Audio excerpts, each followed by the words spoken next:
پوری سی۔ اللہ رب العزت نے ارشاد فرمایا ان اول بیت وضع للناس للذی بکۃ مبارکا وہدی للعالمین، بے شک پہلا گھر جو لوگوں کے لیے عبادت گاہ کے طور پر بنایا گیا وہ ہے جو مکہ میں ہے، وہ بڑی ہی برکت والا اور اہل جہان کے لیے سراسر ہدایت کا ہے۔ جیڑا پہلا گھر بیت یعنی کعبۃ اللہ بنایا گیا، اے عبادت گاہ بنائی گئی، فرمایا اے مکے دے اندر موجود ہے، اے بڑا برکت والا گھر ہے اور عبادت گاہ ہے اور جہان والیاں دے واسطے سراسر ہدایت ہے۔ میرے مسلمان بھائیو ذرا توجہ فرماؤ، حضرت مولا امام حسین رضی اللہ تعالیٰ دے نور نظر اور کربلا کے حالات و واقعات کے چشم و دید گواہ جنہاں نے کربلا دے اندر سارے نو شہید ہوندہ ویکھیا سی، اتنا حوصلہ سی، اتنی ہمت سی۔ ساڈے اندر تے اتنا حوصلہ نہیں، اتنی ہمت نہیں کہ اذان آوے تے سی جناب جمعے والے دن دکان بند کر لی، انی پیسے نال، انی مال نال، انی دولت نال، انی محل نال، انی مکانہ نال، انی گھراں نال محبت ہے۔ افسوس میرے مسلمان بھائیو، فرمایا حضرت امام مولا حسین رضی اللہ تعالیٰ دے نور نظر، فرمایا لگتے جگر جڑے کربلا دے گواہ نے جنہاں دے سامنے جناب حضرت امام حسین رضی اللہ عنہ شہید ہوئے، حضرت عباس رضی اللہ عنہ شہید ہوئے، اونو محمد شہید ہوئے، ابراہیم محمد نو بھی شہید کیتا گیا، امام مسلم بھی شہید کیتے گئے اور حضرت قاسم رضی اللہ تعالیٰ شہید کیتے گئے، علی اکبر رضی اللہ عنہ شہید کیتے گئے اور ساتھی امام حسین رضی اللہ عنہ دے شہید کیتے گئے۔ اپنی مبارک اکھاں دے نال اپنے پیاریاں دے خون تے لہو نو ویکھیا اور انہاں دا خون اتنا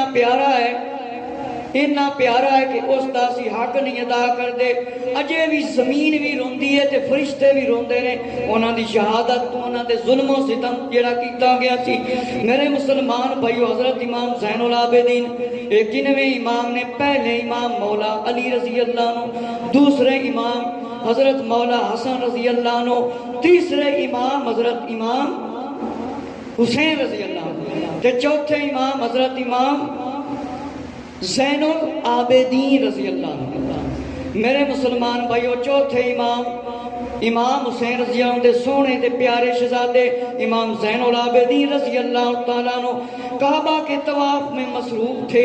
آپ کے صاحبزادے جناب حضرت امام محمد باقر رضی اللہ عنہ پنجویں امام کے حضرت امام محمد باقر رضی اللہ تعالیٰ بھی آپ کے ہمراہ تھے، فرمایا آپ کے ساتھ تھے، اتنے میں ایک لمبا شخص آ گیا، فرمایا بھیڑ کو چیکتا ہوا آیا، یعنی بہت سارے آدمی کھڑے ان کے درمیان سے ہوتا ہوا آگے آیا اور اپنا ہاتھ آپ کے مبارک کندھے پر رکھ دیا۔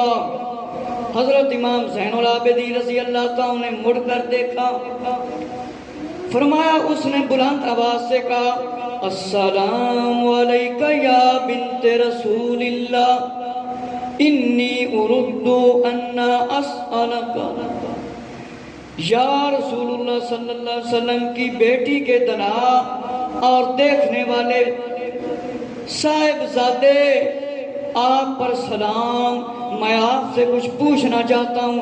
فرمایا میں کچھ آپ سے پوچھنا چاہتا ہوں، اجازت دے دیں۔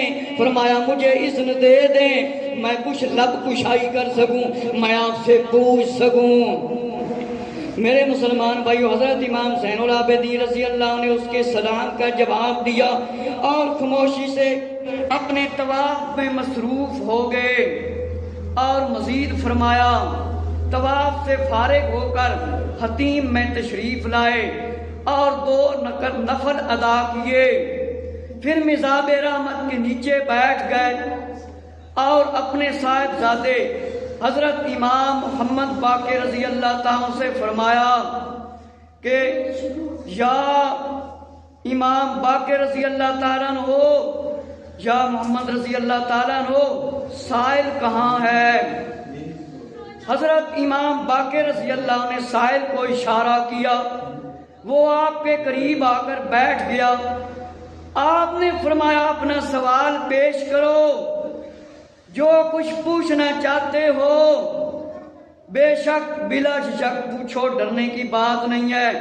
فرمایا پوچھو، گھبرانے کی ضرورت نہیں ہے یا ہچکچانے کی ضرورت نہیں ہے۔ میرے مسلمان بھائیو ذرا توجہ فرماؤ، اس شخص نے ادب سے کہا،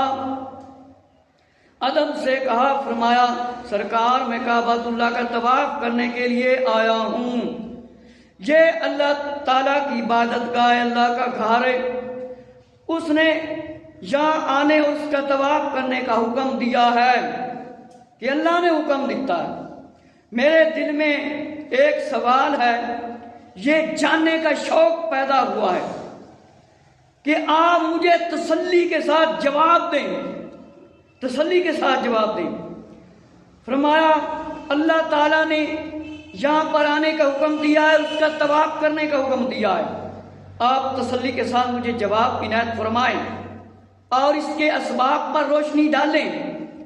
میرے مسلمان بھائیو، حضرت امام زین العابدین رضی اللہ تعالیٰ نے فرمایا تم کہاں کے رہنے والے ہو، کہاں کے باشندے ہو، کہ تم کہاں کے رہنے والے ہو؟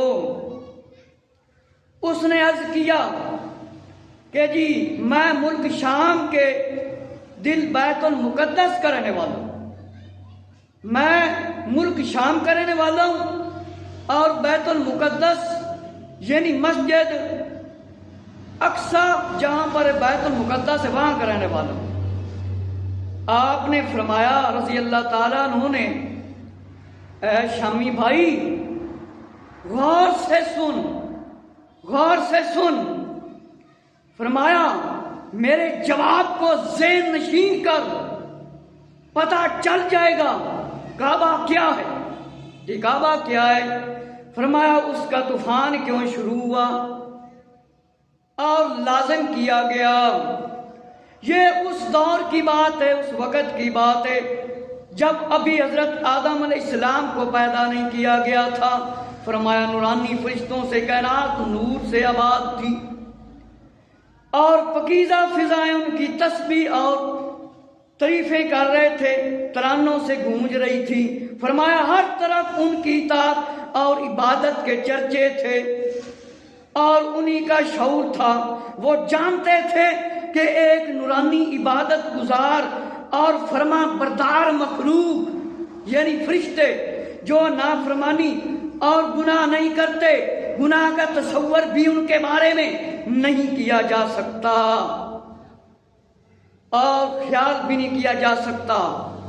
وہ اللہ کے حکم سے انحراف نہیں کرتے، اللہ کے حکم کو ٹالتے نہیں، اللہ کے حکم کا انکار نہیں کرتے۔ فرمایا جو کچھ انہیں اللہ کا حکم ہوتا ہے وہ کرتے ہیں، یہ اللہ تعالیٰ کے فرشتے ہیں۔ فرمایا کہا جاتا ہے کہ جو انہیں حکم ہوتا ہے وہی کرتے ہیں۔ فرمایا انی جاعل فی الارض خلیفہ، اے میرے فرشتوں میں زمین میں خلیفہ بنانے کا ارادہ رکھتا ہوں۔ اللہ نے فرمایا جڑے قرآن پڑھے انہوں پتہ چل جائے۔ فرمایا اے میرے فرشتوں زمین میں خلیفہ بنانے کا ارادہ رکھتا ہوں۔ فرشتے اپنی خوش فہمی اور حسن ظن کی وجہ سے فوراً عرض گزار ہوئے، اے معبود برحق اللہ، کیا تو اس میں ایسی مخلوق بنانا چاہتا ہے جو اس میں فساد پھیلائے اور خون ریزی کرے؟ فساد پھیلائے اور کیا کرے؟ خون ریزی کرے۔ جو اس میں فساد پھیلائے اور خون ریزی کرے۔ حالانکہ ہم تیرے کمالات، تیری عظمتوں کا اعتراف کرتے ہیں اور تیرا نام ایوب اور صفات سے رذیل سے پاک ہونا بیان کرتے ہیں۔ اپنے خیال کے مطابق انسانوں کے بارے میں ان کا یہ اندیشہ بچا اور اپنے بارے میں یہ خوش فہمی حقیقت پر مبنی تھی۔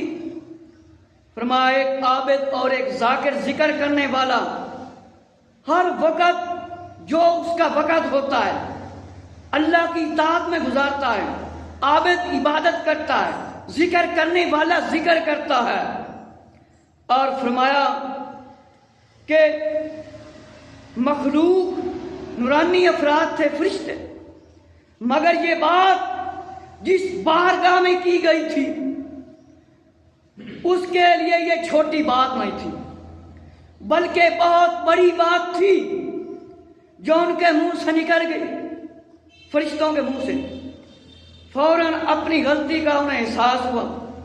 انہوں نے سوچا کسی صورت میں بھی انہیں ایسا نہیں کہنا چاہیے کہ رب تعالیٰ کے آگے یہ نہ کہنا چاہیے تھا کہ یہ مطلب ہے خون ریزیاں کریں گے، فتنے کریں گے۔ فرمایا ممکن ہے مالک ناراض ہو گیا، اس تصور سے وہ کانپ گئے، اللہ کے فرشتے اللہ سے ڈرنے لگ گئے، اور انہوں نے اپنے رب کو راضی کرنے کے لیے عرش کے گرد طواف کرنا شروع کر دیا، چکر لگانے شروع کر دیا۔ یہ پروانوں کی طرح جیسے پرندے مثلا اڑتے پھرتے چکر لگاتے، محبت میں اوپر چلنے لگے، اپنی محبت کا اظہار کرنے لگے، اور جسم و جان کے ساتھ طواف میں مشغول ہو گئے۔ ان کی زبانوں پر ایک ہی دعا تھی، ایک ہی تسبیح تھی، اللہ ہمیں معاف کر دے، اللہ ہمیں معاف کر دے، معاف فرما دے، معبود برحق ہے تو۔ اللہ تعالیٰ کو یہ ادا ان کی پسند آ گئی اور اللہ نے انہیں معاف کر دیا، تو رب کریم کی رحمت نے انہیں نواز دیا، اور عرش کی سیدھ میں نیچے 7ویں آسمان پر ایک اللہ نے بیت المعمور یعنی کعبہ پیدا کر دیا۔ فرشتوں کو حکم دیا اس عرش کی طرح طواف اس کا کریں، اور ان کی خطا معاف کر دی جائے گی۔ اللہ تعالیٰ نے عرش کے نیچے کعبہ کو بنایا اور فرشتوں سے فرمایا تم اس کے گھر کا طواف کرو۔ فرشتے نے اس کا طواف فرشتوں نے شروع کر دیا۔ یہ انہیں عرش کے طواف سے زیادہ آسان لگا، کیونکہ عرش کے جلال و جلال اور ڈر اور خوف کے سامنے ان کی نگاہ ٹکتی ہی نہیں تھی، اٹھتی نہیں تھی۔ اس کا نام بیت المعمور، فرشتوں کا کعبہ، فرشتوں کا کعبہ رکھ دیا گیا۔